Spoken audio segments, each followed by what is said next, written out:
What was your like biggest skincare no-no that you were guilty of when you were in college that you were like, oh my God, I can't believe I did that to my skin? Oh my God. Well, I used to sleep with my makeup on every night. I think that's probably number one. That can't have been good. I like the things that I did during college, I'm very much not proud of. I think I only started taking care of my skin in the last year or two. The first 2 years of college or university for me, like nothing I was doing was good. So yeah, I was definitely sleeping with my makeup on a lot. What was that moment where you were like, oh shit, I really need to start taking care of my skin? I mean, I think I started just caring about things, and I was like, wait, and I was very lucky when I was kind of like 16 to like 20. Well, I graduated when I was 22, I think. So it was around the time I graduated that I started to have skin problems, and I was very lucky up until then where I kind of didn't need to ever like do anything. And so that made me also think like I didn't know that there was skincare beyond that. I just wasn't very well informed. And then I kind of just wanted to look better, I think, was my main thing. And I was like, I started to get on TikTok, and I think that's when I started to learn about skincare. Because I downloaded TikTok in like 2021, and I think it was right around that time that I started seeing other people doing their skincare, and I think I thought it looked fun, and I was like, wait, their skin looks really good. So that must have been when I started. If you could use a pimple patch on any other area of your life to just zap it away, like zap a problem away like a pimple, what would that be?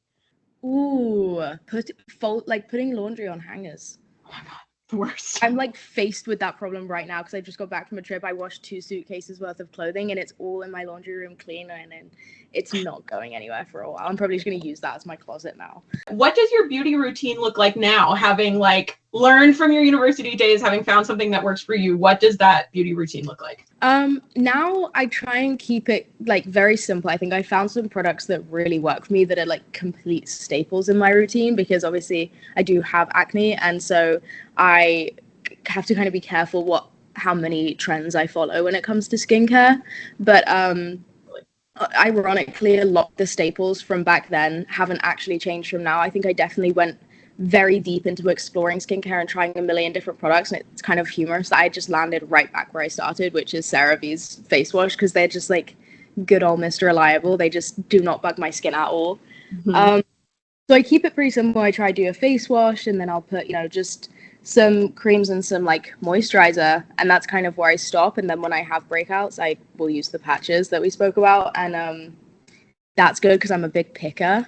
So I need those patches so that I don't pick, and then it also obviously helps get rid of the spot. If you could go back to university and study anything other than, I know you studied criminology, I think, and if you could study anything else or like do something else, what would it be? Or would you even?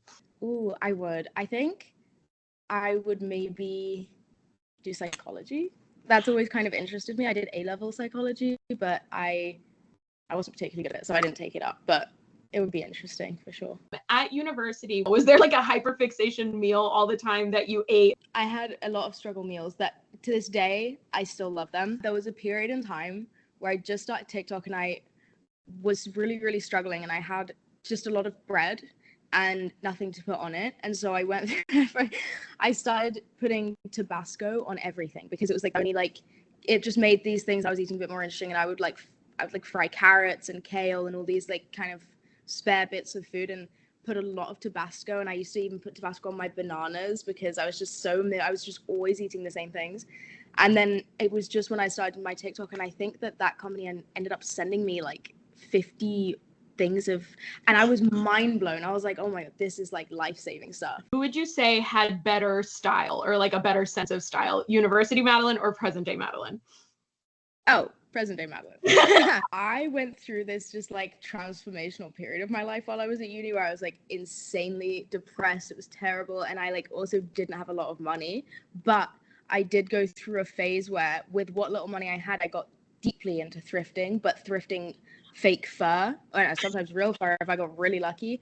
And I would wear like fur gloves, fur hats, fur coats, like big shoes. I for a second there, I flew off the rails fashion wise. And I just like also had a shaved head. Like it was a moment. But yeah, I can't say like I would put that outfit on now. With your podcast and with your time on TikTok, you're no stranger to sharing things on the internet. But was there ever a moment in the past or one recently where you were like, I probably shouldn't have said that?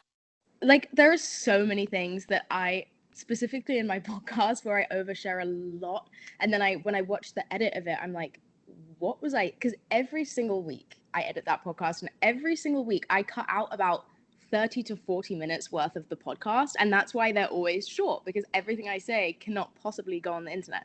So I'm like, how do I not by now have a sense of like, when I sit down, I'm like, don't say that, I know I'm not going to want to put that in, that's too personal, or like, that's gross, you know? Like, I still do it every week, and I still make the same mistake every week. Thank God I get to edit it, because I'm like, yeah, maybe I don't want that on the internet, you know, in hindsight. But do you have like a most memorable like guest on your podcast so far, or like any moment where you were just like, oh, this is kind of like a pinch me moment that I'm talking to this person? I recently had Fletcher on, which was really cool, because I've listened to her music since I was tiny baby. What advice do you have for the girlies who are still in college right now? Oh my God, I don't know. I don't feel like advice even helps. I feel like just like, enjoy it, take care of yourself. Like, I think, you know, like, stressful times pass, but you have to be in your body for the rest of your life. So I think if I could go back, like, that stress is all going to resolve, and life's going to take random new directions that you can't predict. And like, if I could change one thing, it wouldn't be a decision I made. It would more be like, I would take slightly better care of my body, because that's the only thing I'm still living with from that time that I had, you know. It's the thing we have in common. So maybe go on a run, maybe like eat something, maybe have a green juice, or like, I don't know, maybe wash your face before bed, take your makeup off, things like that.